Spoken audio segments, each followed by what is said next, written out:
Mame fa say ma PENDREAM TV. PENDREAM TV there osia dem yopo. This is another day with Kwesi Pratt wishing Mahama and his administration well, and also asking people, pressuring him to stop and allow him focus on what is necessary. Without much ado, I would like you to join me listening to what he said in today's. This station still remains PENDREAM TV. If you have not yet subscribed to it, please do so. Hit the notification bell, turn it to all posts so that you'll be notified duly of any information that will be loaded onto the channel. You can equally leave a comment at the comment section or send us a voice note on our WhatsApp number, it is 0277128777. Thank you. Without much ado, I would like you to join me listening to what he said in today's. I believe with all calmness that the president-elect will work up to expectations of the Ghanaian people. Happy New Year to you all at Pan-African Television and all NDC folks across. Seydu John Paul, former SRC President, Tamale Technical University. Thank you for your message. Abdul Kadiri Katariga says, good morning. I'm doing the monitoring live from Tamale. Alhamdulillah, God has saved Mother Ghana. Ibrahim Abdul Fatah says, good morning. Watching live from Tamale. Thank you. And Vincent Asante Fafan says, Pan-African TV, I'm watching you live from Kumeu. Thank you. This one here says, my name is Ansobo Amos. Good morning, watching live from Zambogo, from Nadoli Kalio. And then King Kong says, okay, all right. Kujo Fiti is watching us from the United Kingdom, London specifically. Thank you so much, Kujo, and many thanks for your messages. Keep them coming. On that note, let me come to Comrade Kwesi Pratt. Well, I mean, first of all, let me say a happy New Year to all of you out there, and to make the point that without you, what we do here is absolutely of no effect. So we'd like to thank you for patronizing Pan-African Television and all of its programs. One, it does appear that the inauguration or swearing in of the President-elect of Ghana, His Excellency John Dramani Mahama, will become a major global event. There are all indications that this is likely to be a major global event. So far, there are indications that a large number of delegations, most of them headed by presidents, will be coming from all over the world, from Europe, from North America and South America, and also from the African continent and Asia and so on. So I think that we should be expecting a very huge, presence of foreign dignitaries at the inauguration of the President-elect of Ghana, His Excellency John Dramani Mahama. Now, amongst those who are expected to participate in the swearing-in ceremony are the leaders of the Alliance of Sahel States. Indeed, initially, the indications were that we will be expecting in Ghana the presidents of Burkina Faso, of Mali, and of Niger. Now we are getting indications that Niger may be represented by its prime minister. It's still very, very important. And the question to ask is, why is it that this particular inauguration is getting so much attention? And the answer is very simple. The developments in West Africa make this inauguration exceptional. And if you're looking at the developments in West Africa, there are some facts which are important. One, this is a sub-region which is populated by about 450 to 500 million people. Half of that population is Nigerian. About 260 million are Nigerians. But the second most populated country in the region happens to be Ghana, with a population of around 32, 33 million, people. Then the region is also plagued by all kinds of conflicts. You have the three states which make up the Alliance of Sahel States actually breaking away from the economic community of West African states and forming the Alliance of Sahel States. And that's most interesting. But beyond that is also the question of general instability in the region. You look at Nigeria, and Nigeria is plagued by all kinds of conflicts. You know, the secessionist movement in the east, that's the Biafran secessionist movement in the east, is plagued by the Boko Haram insurgency in the northeast of the country. And there's what has come to be described as the low-intensity civil war in the Niger Delta area, and so on. So Nigeria, which has the biggest population, is plagued by these crises. Then you look into the Sahel, and then you have the rise of Islamic insurgency, headed by ISIS. But even beyond ISIS, it's also the emergence of the Azawad liberation movement, which is seeking to create an Azawadian state in most parts of the Sahel, largely Mali, to some extent Burkina Faso and Guinea and so on. You know, the Azawad liberation movement poses a huge threat in that region.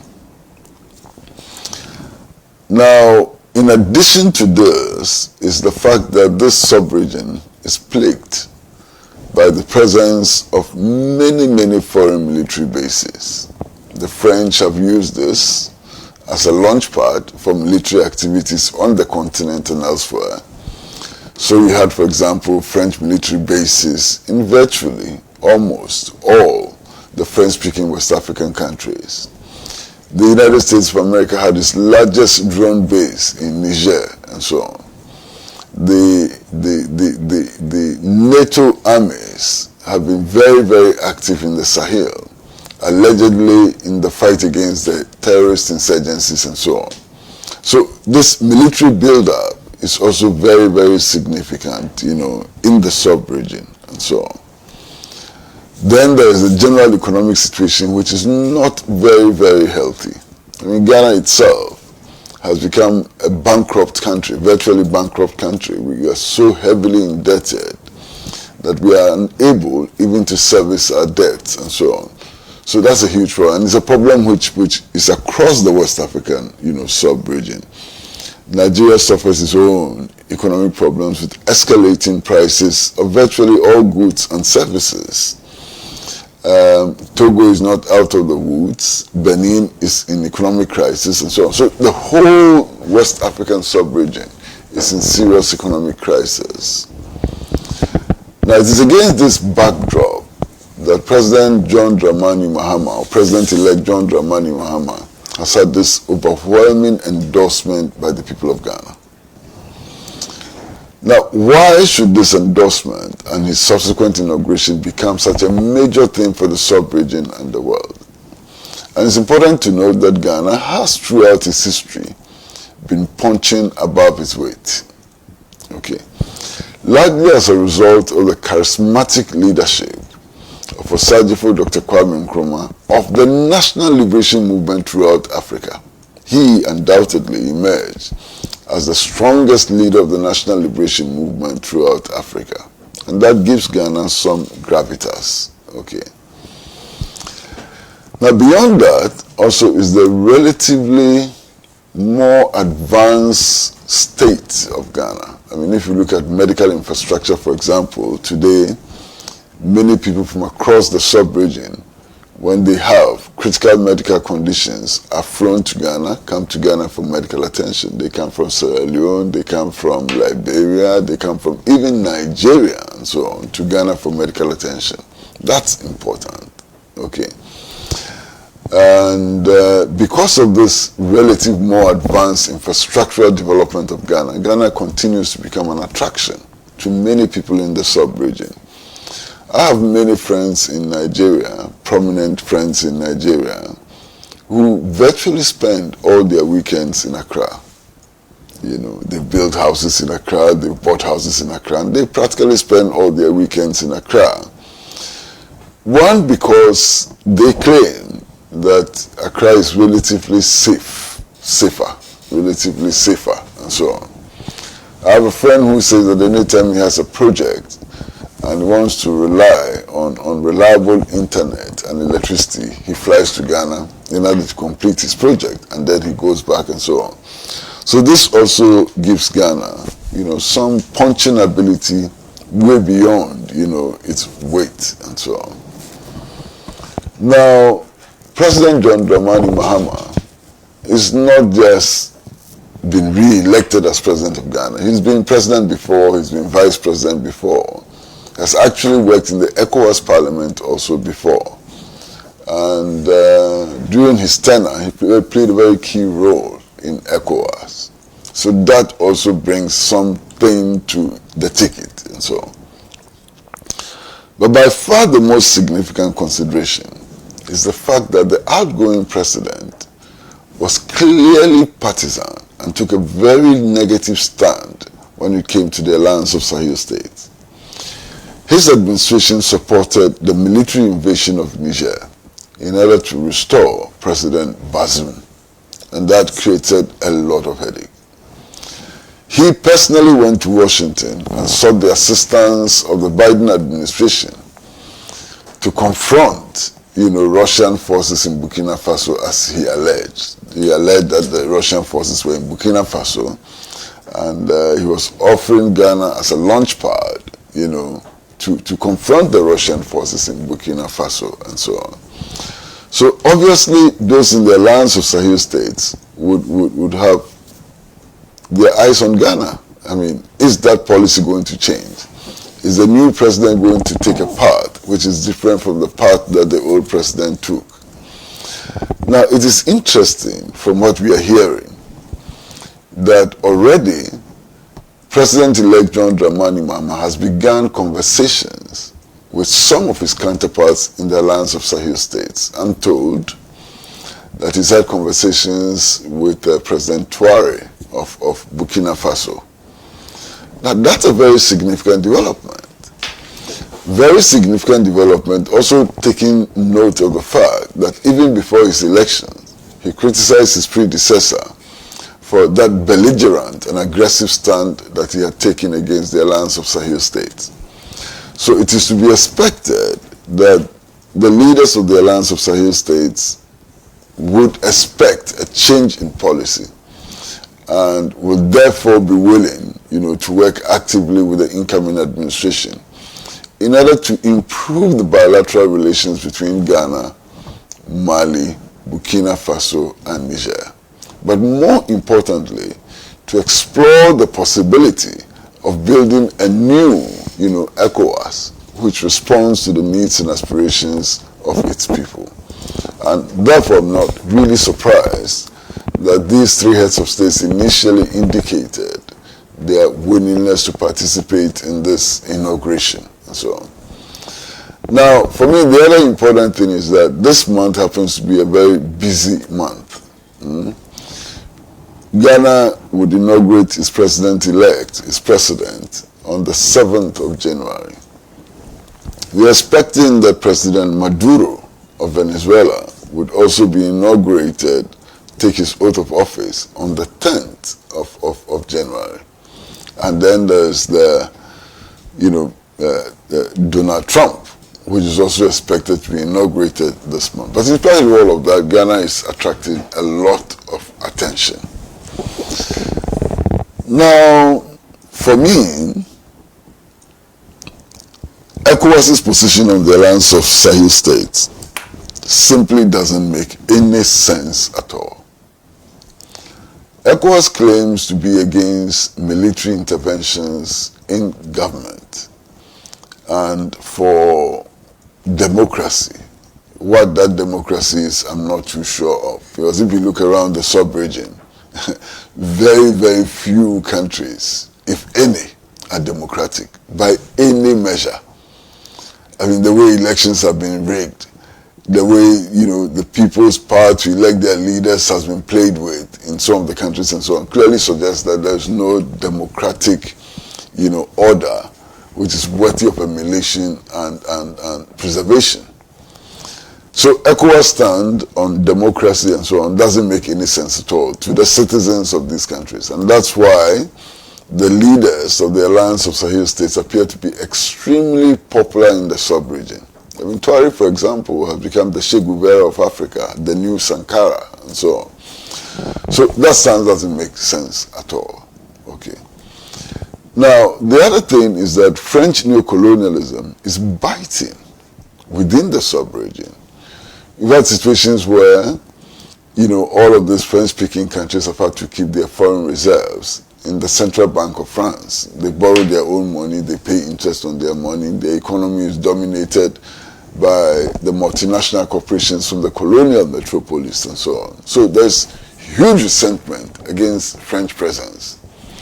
Now there's something which is even extraordinary.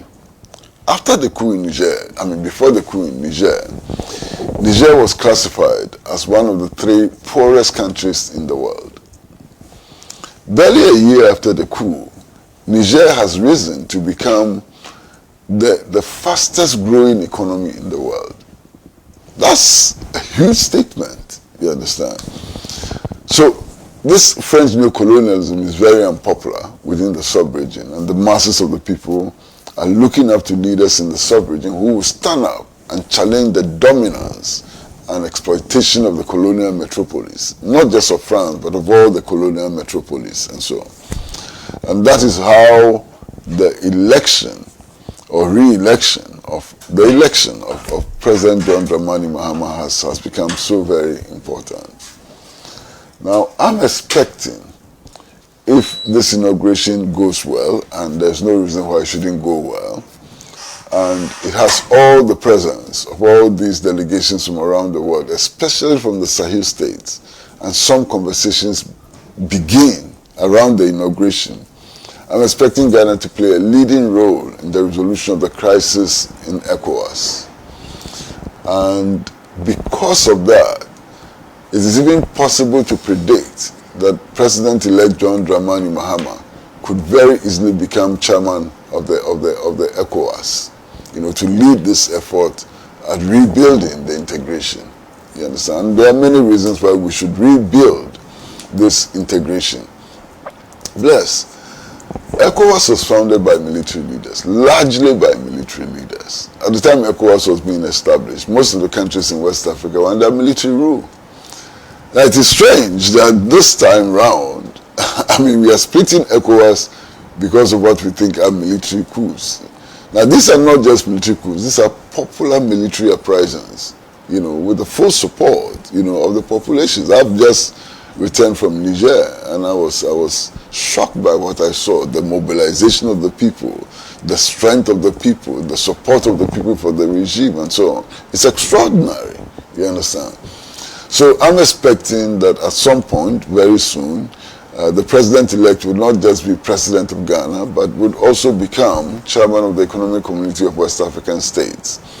And there will be a special focus on the fight against, you know, terrorist insurgencies, especially in the Sahel. All of us are threatened, and something needs to be done. And I'm expecting that the re-election or the election of President John Dramani Mahama will contribute significantly, at least to begin a serious dialogue on how to tackle the insurgencies and also how to deal, you know, with the hydra-headed economic problems that confront us, you know, as a people of West Africa. Thank you very much, Comrade Pratt. I'll attempt to do a few more messages. This one here says that my name is Nana Kwame. The U.S. military base must be removed. Okay, thank you. Mustafa Isa says, good morning. I'm watching live from Belgium. Okay, thank you very much. Abdulaziz Doe says, good morning. I'm watching you live from Walembele, Ghana. Will work again. Okay, thank you. Josephine Taki Kome says, I'm watching you from Ghana, the motherland. Okay, thank you very much.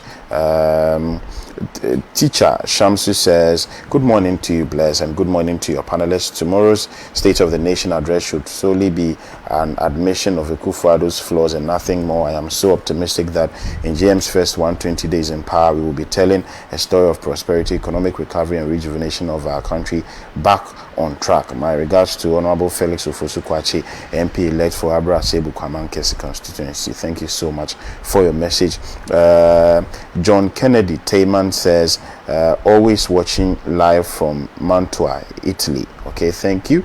Emmanuel Kwekudia says, Pan-African Television, I'm watching you live from Takrade. Thank you so much for your message. Puso David says, Uncle Pratt, I always want to be listening to you all the time because I learn a lot from you, watching from Tongo in the Upper East region. Morris Yusuf says, good morning, Bless. The next NDC administration shouldn't be a puppet of the West. Ghana should build a very good relationship with countries that will respect Ghana's interests and mutual respect and benefits. Please, H.E. John Dramani Mahama shouldn't be a puppet of the Western countries that would tell us to drop our culture and tradition values in exchange of financial aid, unlike the current administration. All right. Thank you so much, Yusuf, for your message. This one here says, my name is Hadi Mohammed, watching you live from the Garden City, Kumasi. Thank you so much. Jonas is watching from KJB in the Oti region, and he's wishing everyone watching a happy new year. He says, I can't wait for 7th to see our president-elect to be sworn in, and I hope Ghana will get a stable economy. Thank you so much. If the Mahama administration should fail, should not live up to expectation, we will have to say goodbye to this so-called democratic politics. That is the challenge we face today. I mean, President John Dramani Mahama must succeed. If he doesn't succeed, he goes away with this so-called democratic experiment. And that's as clear as daylight. From 1992 up till now, we've been changing governments, we've been going to the polling station to cast our ballot, we stand in the sun, some stand in the rain, and so on. What benefits has this process brought to the people of Ghana? None whatsoever. Things have been going from bad to worse. And I believe that this is the time when the people of Ghana have said to themselves that we are giving it our last shot. The results of the elections indicate the people of Ghana have a lot of hope still in this experiment. They've invested so much authority in the incoming administration and they expect so much. If this administration should fail, it should be a failure for all of us, a failure of the attempt to nurture some democratic practice in Ghana. And I'm very clear on that. So, incoming President John Dramani Mahama dares not fail. And whatever it takes to make his administration successful must be made available to make his administration successful. Now, I must also make the point that elections by themselves do not change the destinies of people. Elections by themselves do not change societies and so on. It is the popular struggle of the people which results in changes in their lives and so on.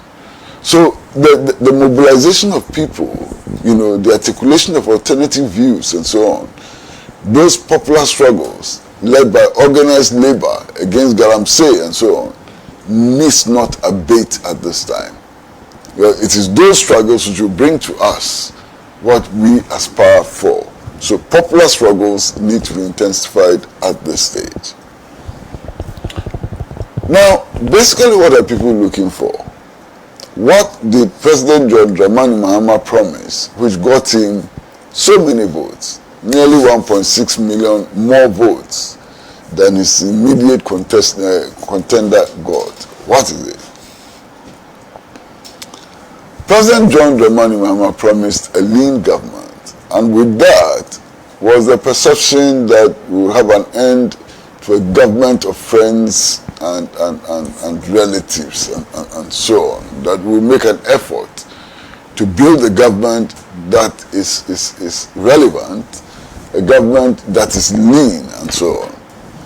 And indeed, President John Dramani Mahama's promise was to give us 60 ministers. Now, our understanding of 60 ministers is 60 sectorial ministers. It should include sectorial ministers like all the industry roads and so on, 60 sectorial, plus their deputies, plus 16 regional ministers, and maybe with or without deputies. So all the ministers together should be 60, not more. If a quarter of a minister is added to the 60, President John Dramani Mahama would have failed to deliver on his promise.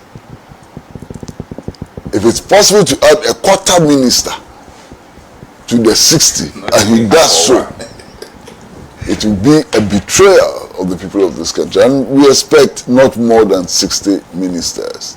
We want a lean, frugal, sensible government of not more than 60 ministers. That's the promise he made, and we will hold him to his promise. Now, we were promised also that the problem of youth unemployment would be tackled. Okay, youth unemployment. And in the electioneering, the slogan which emerged most popular was the 24-hour economy. Bless, as we sit here, I'm struggling to understand it.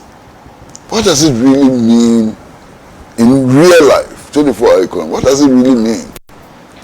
What are the measurable indicators and so on? I don't. Okay.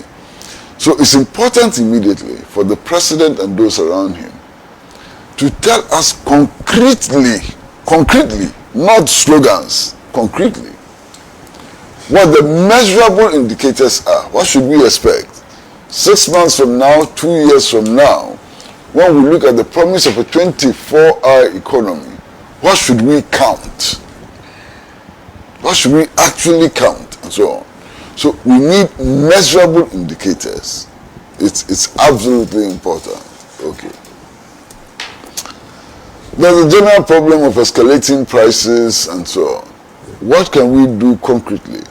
In order not necessarily to reduce prices, but to stabilize them. I've heard this MPP propagandist going around and say, oh, he promised that KK will come back to 50 pesos. He made no such promise. He did not promise that KK will come back to 50 pesos. What is possible is to stabilize the prices, at worst, to completely reduce the rate at which prices rise. And that will be a measurable indicator and so on. Many of us are also looking at a new situation in which every Ghanaian, irrespective of the political party they belong to, irrespective of their ethnic background, and so on, irrespective of whatever differences exist in this society, will feel part of the effort to rebuild the country. Now, this calls for mass mobilization across all lines, across religious lines, across political lines, across ethnic lines, and so on. And this will be a test of the presidency of His Excellency John Dramani Mahama, the way he's able to engage in a serious mass mobilization effort to resolve the problems that confront us. And it may be useful for him to study what happened between 1972 and about 1976, which is a period in which mass mobilization, gained grounds in Ghana. The level of mass mobilization which occurred under Champong, it was unprecedented. Talking about Operation Feed Yourself, Operation Feed Your Industries, and so on. So that's something that needs to be looked at. Of course, the level of mass mobilization under a military regime may be substantially different from the level of mass mobilization under this kind of government. But whatever it is, we expect that all the people of Ghana will be given the opportunity to participate in the national reconstruction exercise. And it is to that extent that I fully support what my brother here said about the mobilization of women. Look, women constitute 51% or more of the total population. To ignore women in the nation-building effort is to lay to waste a substantial national resource. 51% of the population cannot be kept out of the process of production and distribution. So the mobilization of women is key. Now, in the election campaign, we were told about how Ghana was going to create its first woman vice president and so on. So nice, so beautiful. But what we want is not just a face of a woman as vice president. We want to see that as the first step towards opening doors for all women. You understand? For all women, to improve the quality of work of women and so on. And one of the things which has been suggested very strongly, which I support, is to begin to look at the extension of maternity leave. It's so crucial for the participation of women in the national development effort, the extension of maternity leave. Beyond that is also the question of the creation of daycare centers for babies and children in workplaces, so that the woman can go to work assured that her children are being taken care of and so on. And therefore, the woman is able to give of her best, in the production process. The creation of daycare centers for babies and children in workplaces is something that we must consider, and we must make the effort, to do. Then there's the issue of the control of our national resources, all the resources that we have, the waters, the rivers, the gold, the diamond, the manganese, the lithium, and so on. How can we own these resources and exploit them for the benefit of our people? And here, there are a few examples which are noteworthy. I mean, the example in Burkina Faso, which has taken full control of its gold mining, and so on. The example of Niger, which has taken full control of its uranium and so on. So we must take control of these national resources and exploit them for our own benefit. How can we do that? I was talking to somebody yesterday who was talking about the need to create, a market. I mean, look, we produce so much gold. We are the leading producer of gold in Africa and so on. And yet our gold is sold abroad. Why can't we have a gold market, as I think Botswana did with diamonds, with diamonds and so on? So these are the things that we need to think about. Unfortunately, this country still has a very large army of sycophants, opportunists, and praise singers. A very large army. Those are the dangers to the new society. And those are the dangers to the new president. I'm quite sure that since winning elections, his residence and office has been inundated by people who are giving him eye service in the hope that they will become ministers, municipal chief executives, and so on. And those people want to become ministers, municipal chief executives, not because they have a plan for solving the problems of this country, but for their own, aggrandizement and so on. Those people must be ignored. Look, we voted for President Mahama. We voted for only one president. He's called Mahama.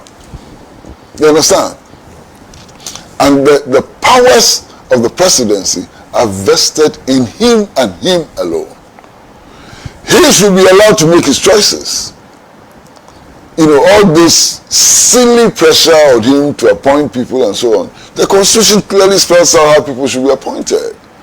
The balances we have to achieve and so on. I think we should allow President Mahama to do his work and stop all this, high jump and so on by all kinds of strange people.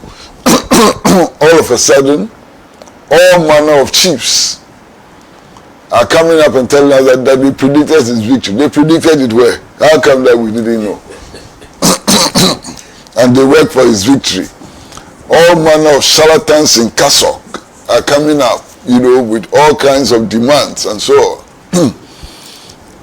Strange people from academia, are popping up with all kinds of prescriptions and so on.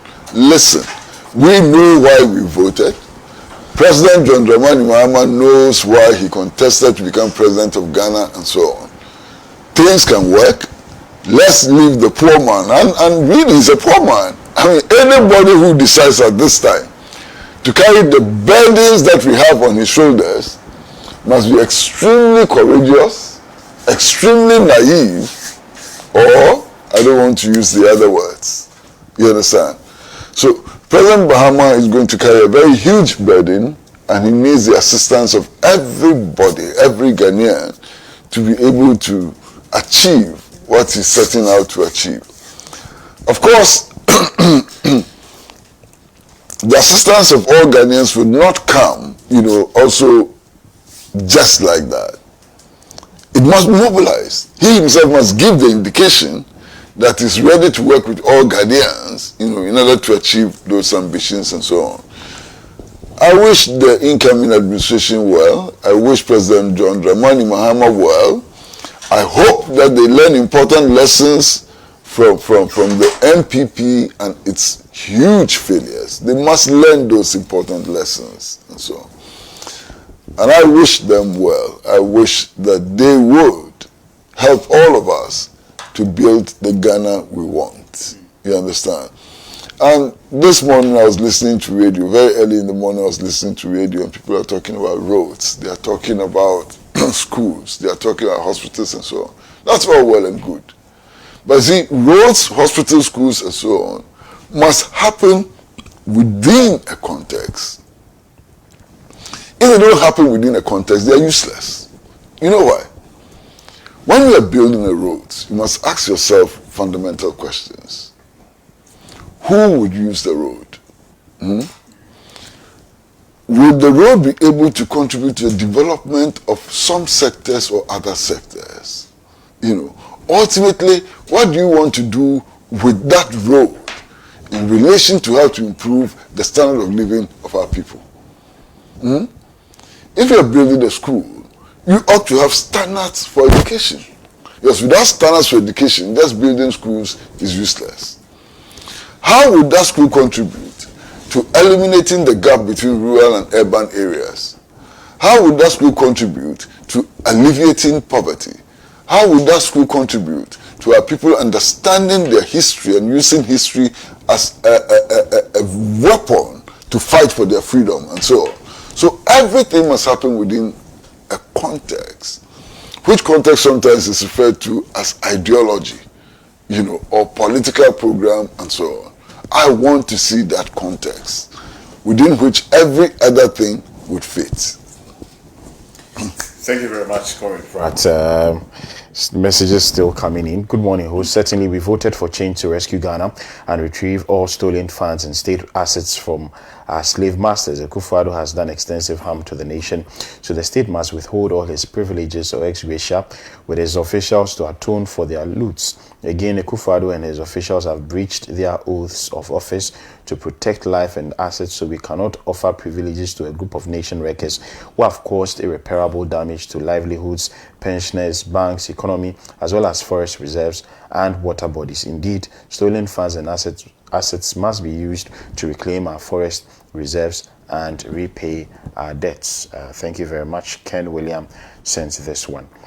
Good morning, Pan-African TV. Greetings to Comrade Pratt and Dr. Elvis. Bless, hardly do you people talk much about fire service and their appliances. Kindly ask government that last year they gave fire engines to the service. Kindly ask government the last time they give fire engines to the service. Fire outbreak has become an everyday thing, but we don't talk about it. Kabila from Kadima sent this one. Thank you, Kabila, for your message. Well, I mean, it's so obvious you don't even have to speak about it. What happened on December 7th? You got people in their various communities to go to polling stations, you know, of a few thousand people queue up and put papers in selected ballot boxes. That's from 7 a.m. 5 p.m., these papers were brought out and counted in the full glare of the public. They're supposed to be entered on pink sheets and announced. And then eventually for presidential elections, for parliamentary elections, they went to constituency coalition centers. You look at the numbers of the pink sheets, you tally them, and you add them, and then you announce the winner. For presidential elections, they ended up at regional coalition centers. They were sent to the national headquarters. Just addition, you get the number. My goodness! For 1 month, Electoral Commission cannot do this. 1 month. Today is 2nd of January. We had the elections on 7th of December. They cannot do this. Addition. 26. Twins, exactly 26. My twins in primary 4 could have done this mathematics. I mean, unbelievable. What other statement do you want about incompetence? Almost 1 month, they can't do this simple thing. I mean, this is an exercise you can bring primary school children to come and do. Easy. So I am so very disappointed, so very disappointed. Now, the courts, I don't know what to say about our courts. Now, precedent means absolutely nothing in our courts. The court today can decide that this paper is white. By evening, the same court can decide that the paper is green. There's no consistency. What happened to these courts? Master, I have nothing more to say. Right, I'll read a few messages to wrap up. Good morning, Bless, and to your distinguished panel members. The MPP and their wicked plans and the agenda are at it again so soon, even when GM is here to be sworn in. The fire actions have begun rather so soon. The market burning has started, and very soon they will move to sensitive ministries. So the NDC must put its security measures on high alert and put an eagle eye on these saboteurs. Chief Adam from Tamale, thank you, Chief, for your message. Good morning to you all, and to the panelists. Let's all preach togetherness to build the Ghana we want. Please, all hands must be on deck to achieve a common goal for the benefit of all Ghanaians, irrespective of political and ethnic background. Amos from Asin Fusu. Thank you, Amos, for your message. The Electoral Commission's apparent attempt to actually subvert and circumvent the sovereign democratic will of good people of Ghana will be revolted with the last blood in us. It's quite unfortunate and surprising that our democratic state institutions are not living up to the billing and are ostensibly and seemingly doing the whims and caprices of the appointing authority. Written by Ernest Kwesi from Dansuman. Thank you, Ernest, for your message. The 24-hour economy will start in Parliament by the NDC MPs. Okay, thank you. Thumbs up, Dr. Elvis. I support the Cemetery of Shame and the very old wheelbarrow. Kokomsa will be proud of you. Joshua from Santa Maria. Thank you, Josh, for your message. Good morning, bless. Uncle Pratt should be appointed as a presidential advisor by JDM. Elvis is a hope to the youth of Ghana. Adam from Damongo sends this one. Thank you, Adam, for your message. Good morning, Bless. Democracy is the transformation of a society's natural and human resources to serve the needs and interests of the people through proper training and capacity building, leading to all-inclusive nation building. Our forefathers' kingdoms practiced better democracy by sharing power among paramount and sub-chiefs and entourage themselves with very intelligent council of elders. I'm Kelvin Malcolm Sewonu from Adenta. Thank you, Kelvin, for your message. This one here also says, bless. The good news is that 2024 is going to be Operation Mansha and Bantama. NDC will pick these two seats in Ashanti. Zeus from Tamale. Thank you, Zeus, for your message. Good morning, Uncle Kwesi Pratt. The 24-hour economy will start from next week from our courts. NPP has thousands of criminals. From next week, the courts will start the 24-hour economy by prosecuting the NPP kleptomaniacs. This will bring in a lot of money. Kweku from La Paz, thank you, Kweku, for your message.